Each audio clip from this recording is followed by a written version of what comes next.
All right, it's live. So, good morning, Michael and Jacob. How are you? Good morning. Good evening, TJ. We're doing all right. Good evening.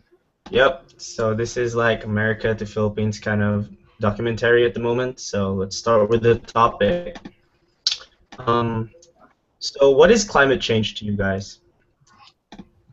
Well, climate change is a problem that affects all of us. Well, the technical definition is it's the slight increase in the global average temperature of the Earth, and it's caused by the burning of fossil fuels like gasoline, coal, oil, and it has other effects such as increasing the average sea level, melting of glaciers, and increasing the frequency of heat waves around the world, among other things.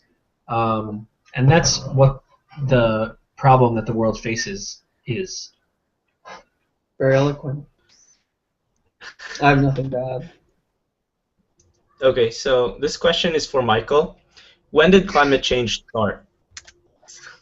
Well, there are two landmark dates that people usually give about when climate change started. The first one is 1750, which is the start of the Industrial Revolution in England. And the second one is after World War II, which was when massive worldwide industrialization became a prominent feature of the climate and began to really impact the composition of the Earth's atmosphere. So climate change occurs all the time, but there have been significant anthropogenic Forcings. forces that have influenced the climate more recently, quite recently in geological time. Much less than even like a second in say geological time. So when someone says the climate always changes, that's true, but the climate doesn't change for no reason. It's either the change in the Earth's orbit, or in this case, increased gases that trap heat. So carbon dioxide, methane, which are caused by burning fossil fuels, they trap heat, and that's what's causing the climate to change this time. All right. Next question. So, when did society become aware of the issue? And I believe Well, that's for let me take that one, Michael. All right, sounds good. Scientists have known about this issue for around 100 years. There was this Swedish scientist named Arrhenius who, in the late 1800s, hypothesized that increasing the amount of carbon dioxide, or CO2, in the atmosphere would increase the average temperature. And he did a little back-of-the-envelope calculation and found out that if the amount of carbon dioxide in the atmosphere doubled, that the average temperature of the Earth would increase by about 4 degrees Celsius, which scientists today actually say that they expected between 1.5 and 4.5 degrees Celsius. So he wasn't that wrong. But when did society become aware of this issue? Really, it got brought to the world's attention in 1988 when famous climatologist James Hansen testified before the United States Congress saying that the Earth's temperature had already risen because of fossil fuel burning and would continue to do so unless we stopped it very soon. So 1988 is the official mark of when it got brought to the world's attention. Well said, Jacob. Thank you, Michael. His next question. How do we solve the problem? If there's no singular solution yet, what are ways to mitigate climate change? So I think I'll give one way that environmentalists might think about solving climate change. There are multiple, but the most obvious thing is simply to look at what we have control over, which is the greenhouse gas effect, and to increase the amount of carbon sinks, that is, things in our environment that absorb carbon, things like trees, land management, soil, water, and find ways to get those to absorb more carbon. And decrease the amount of carbon sources. So what are the common carbon sources? Well, practically, a vast majority of the carbon that we emit into the Earth's atmosphere comes from fossil fuels, in this case coal, oil, and natural gas. So reducing our usage of those would go a big way towards reducing that source, that carbon source. Yeah. So those two are the most direct and obvious ways that we could reduce the amount of climate change. Now, a lot of the effects have been baked in already just because of our past 300 years or 250 years or so of emissions. So the question becomes, what's the optimal policy going forward? Because there's nothing we can really do about carbon that we burned in the past. Yeah, and to tack on to that, so to reiterate what he said, you increase the amount of things that take away carbon and decrease the amount of things that cause it to be polluted into the atmosphere. So stop emitting it from fossil fuels, and another large source is rice production causes lots of methane to be produced. Production of cows to eat. Cows like to belch a lot, and that causes methane to escape. So reduce those things that cause carbon to go into the atmosphere, and increase things like trees, soil, which take in carbon.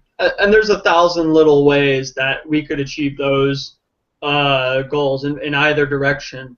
I guess there's three big approaches. The second one might be geoengineering, where eventually people simply put iodine into the atmosphere or you could put a gas into the atmosphere that reflects the sun's rays away from the Earth, and that would cool the climate.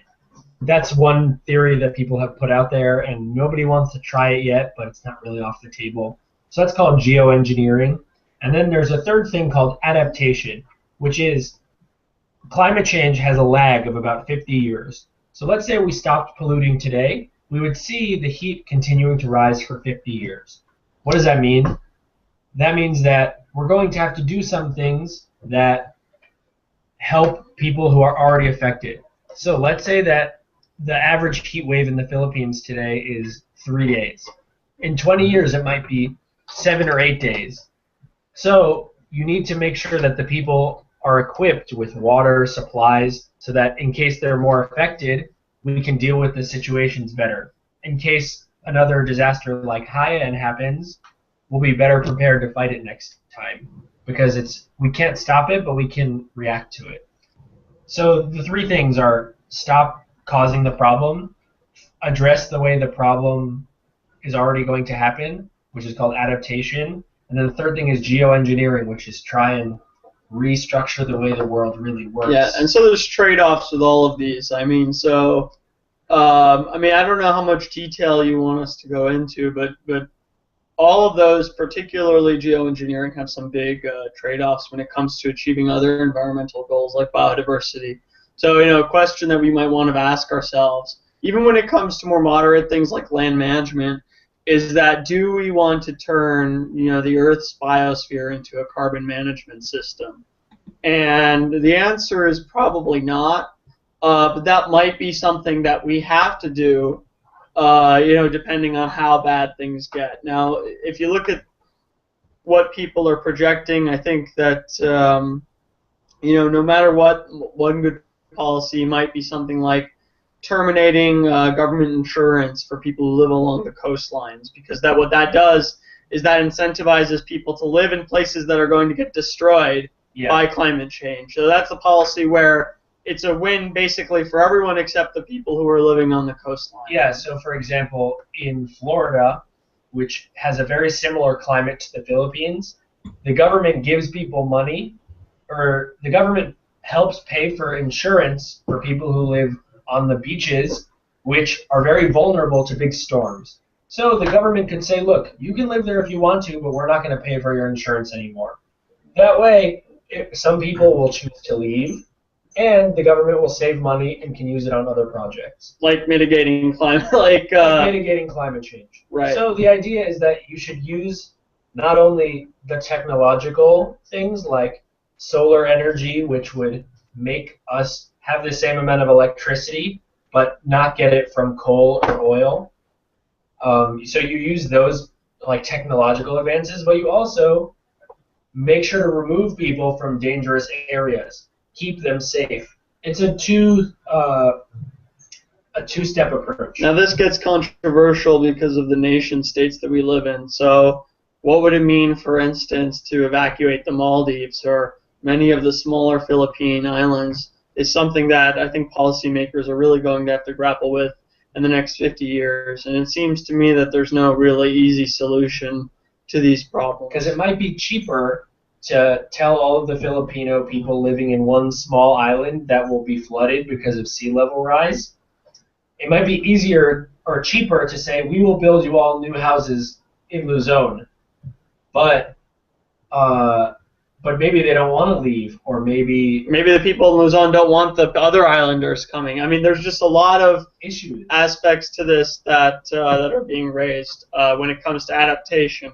And people, I mean, in the U.S. in particular, also in China, well, there's just enormous political resistance to the most straightforward approach, in our eyes, of reducing the carbon sources. Carbon sinks, I think people are pretty okay with. Everyone wants to plant more trees and stop deforestation, stop burning forests, but not everyone is so on board with replacing gasoline and coal with solar power.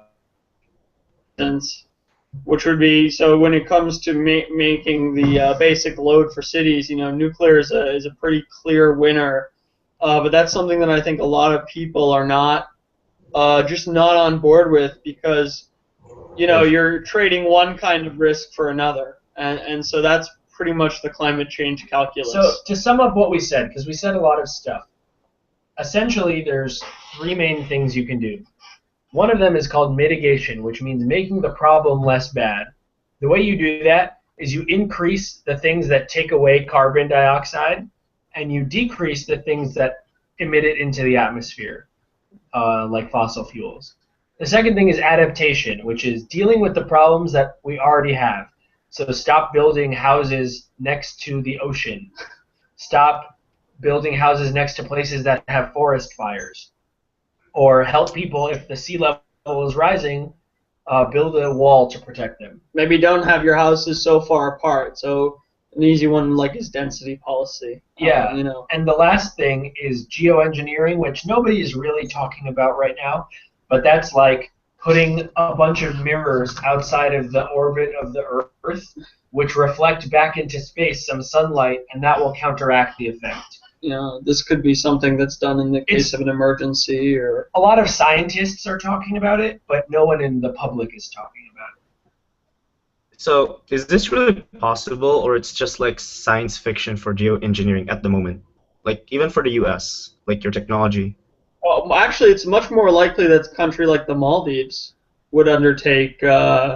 So people have done cost-benefit calculations. So the technology's out there. People believe the technology it can be done. exists. One thing to note is that even things like iodine seeding. I said iodine before. I don't think that's the actual chemical. I think that's sulfur dioxide. I think sulfur dioxide is the chemical. Let me give you an example. When a volcano erupts, it puts a lot of dust into the atmosphere, and that dust is actually very shiny. So when the sun's rays hit the dust, it goes back into outer space, and after a volcano erupts for around 1 year, if it's a big eruption, the climate of the Earth cools by around 1 degree Celsius.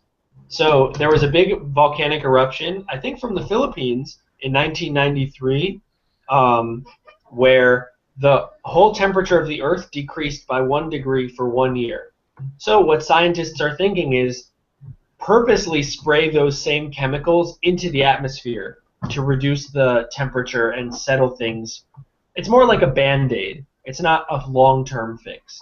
But some of these things are very science fiction. One example is that most of the carbon dioxide is absorbed by the oceans. And so there's a certain point where the oceans can't absorb it anymore. So what scientists are thinking of doing is dumping iron oxide, which is like rust, dumping that into the ocean, which will allow it to absorb more carbon dioxide. It'll kill lots of plants, but it'll solve this other problem. So like these things are more science fiction, or putting a reflective mirror shield around the Earth. You can look at this. We may do that anyway, a Dyson sphere, because that turns out to be a very... I think Jacob's reference about the the eruption around the Philippines is Mount Pinatubo, if I'm not Yes, mistaken. Mount Pinatubo. The entire climate of the Earth for 1 year, the average temperature decreased by 1 degree. You can look this up. In fact, volcanic explosions of that magnitude are fairly common. So in the 1800s, there was in the early 1800s, there was 1 year that there was a volcano that had erupted and basically caused a large portion of the grain-producing Earth to lose one summer, and a lot of people starved, and there were political revolutions. But I think the temperature went down about 3 degrees, and I can't recall if it's Fahrenheit or Celsius. So this volcanic eruptions about every 100 years, there will be something that has a worldwide climate impact. So that's not science fiction. What I was saying before was that people have actually done the cost-benefit analyses already. And for a country like the Maldives, it would cost only a fraction of their GDP to put up a significant layer of sulfur dioxide, and it would save the whole island. So there's some economists who've looked at, well, what can we do to incentivize the Maldives not to do this? Because technologies to be so cheap, because they can be used for warfare. They can be used for a lot of problematic. There's a lot of problems when it comes to using these technologies. Not that they wouldn't work, but that the externalities or the side effects from their use would be deleterious to the health of many bystanders. I think the main thing to keep in mind is that we're talking about lots of different issues here: the climate, the atmosphere, energy, politics, revolutions. Is that this issue, which is fundamentally about the environment, affects everybody, and it affects all other issues in different ways. And so the reason why some people say the conflict in Syria is happening right now is because they underwent a massive, massive drought, which caused the price of bread to go up. In the mid-2000s, basically. They say that a lot of what's the turmoil in the Middle East right now has maybe in some ways been caused by climate change. So this kind of social causality is very... It's infant. It's in its infancy right now. Yeah. But it's a very big issue that has not only environmental impacts, but also social impacts, political impacts, and economic impacts. That's why we care about it so much. Since you guys care about it so much and you visited the Philippines this year, could you tell us more about what is Hack the Climate and what you guys were doing here? Well, I know what you guys were doing here. I was with you, but let's just tell the audience. Sure. So Hack the Climate was a 3-day hackathon from June 6th through 8th in 2014. And what it was an attempt to bring together people who had experience working with environmental issues, something like activists, people who were involved in the environment, and young Filipino computer coders, programmers, software specialists, information technology specialists, entrepreneurs, and business leaders. And what we wanted to do was we wanted to create an environment in which applications could be built that would mitigate and adapt to the climate change problems as they pertain not just to the Philippines, but to the world, to Southeast Asia. And so that's what Hack the Climate was. Yeah, so remember before I said that there's 3 things you can do to try and solve the problem. One of them is make the problem less bad by either saving energy or making less carbon, increasing things that take away carbon, or adapting, which is like once there's an emergency, what do you do? How do you prepare for the next disaster? Geoengineering, we didn't really talk about that, and no one was making an app that... Part of the issue with that was simply scale. So we kind of ignored geoengineering because we don't want... Yeah, we don't have $100 billion in like a plane to go around. Yeah, this is like last resort. Nobody's really talking about it. So we're giving it more attention than it deserves, even though some scientists are discussing it. So most of the apps were about mitigation, which is making the problem less bad, and adaptation, which is dealing with the problems that already exist. And so you can use your mobile phone to track your energy usage, which is one of the apps. You can use your mobile phone to help make sure that you're not wasting your water in your home, which is also helping solve the problem.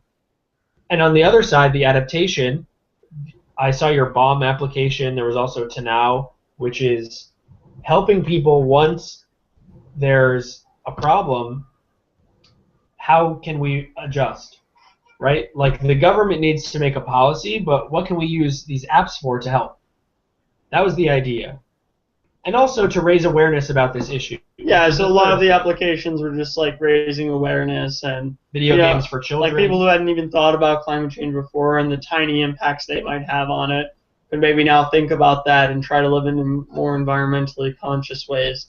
So that was a lot of the applications that were built, and in a way that's not surprising because that's, in a human sense, low-hanging fruit. It's the kind of thing you could do tomorrow. You don't need to get a bunch of governments involved. And that's okay too. That's for a lot of those people at Hack the Climate, that was simply their first ever environmental event. Many young Filipinos at that particular event hadn't really given thought to environmental issues prior to it. And for many of the activists, this was their first time, and actually many of the coders as well, their first time at a hackathon. So that was something that was our second goal. Yeah. So the first goal is make applications that raise awareness and can help with climate change. But also get people just to think about it, right? You're making a documentary right now about this issue. If we didn't make this project, it's very likely you would have picked a different topic. So this is on your conscious, in your consciousness right now. It's in Diego's consciousness. It's in a lot of people's consciousness right now, this topic that they didn't think about before. And that was another goal of ours, is to get people to start thinking about this. And the reason why we chose the Philippines is because we hear about how it's very vulnerable. Philippines and Malaysia are considered the two most vulnerable countries in the world because they have the most people at risk for the most number of things. So not only typhoons are the biggest example, but there's other things like deforestation, food scarcity, sea level rise, all these things coming together in the same place that we wanted to help people and raise awareness in a place that's very vulnerable. Yeah, so that was sort of the point of Hack the Climate Manila. All right. Thank you, guys. So I wish to see you again next time. I think we'll be seeing you guys next.